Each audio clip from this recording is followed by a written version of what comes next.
টাকাটা আমার, আর আমিও টাকাটা আপনাকে গচ্ছিত হিসাবে দিয়েছি। যখন আমি টাকাটা চাবো তখন কি আমাকে দেওয়া যাবে? আপনার সাক্ষী থাকলেন উনি টাকাটা আমাকে দিবেন। তাহলে এখানে তো কিছু নাই, তাহলে টাকাটা তুমি এখানে ঢুকে দাও। দিছো? তুমি দেখো আছে না নাই? আছে? তুমি কিন্তু ম্যাজিশিয়ান হয়ে গেছে, এবার ছেড়ে দাও। তুমি বিসমিল্লাহ বলে এখানে 3টা ফু দাও। হ্যাঁ দাও, দাও জোরে। হ্যাঁ তালি দেবেন আপনারা, তালি দেবেন জোরে করে, তালি দেবেন। দাও যাবে না জোরে। কিসে? হ্যাঁ এই যা যা যা যা, দেখো তো টাকাটা বের করো।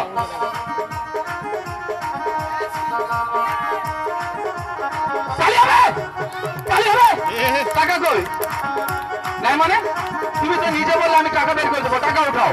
হ্যাঁ উঠাও বাচ্চা, উঠাও বাচ্চা। লাইনা চাইনা কি ছোট ভাই দেখলেন কি? আরে আমি টাকা চাচ্ছি, টাকাটা বের করো। হ্যাঁ আপনারা যত তালি দিবেন অত ভালো ভালো খেলা হবে। ছোট করে তালি দিবেন। হ্যাঁ লক্ষ্য করবেন। কি টাকা নাই? আরেকবার চান্স নাও। হ্যাঁ উঠাও, উঠাও বাচ্চা, উঠাও। কি নাই? আরে আছে, টাকাটা আমাকে দিয়ে দাও। 10 টাকা থেকে কি দাম নাই? উঠাও। কি দাও নাই?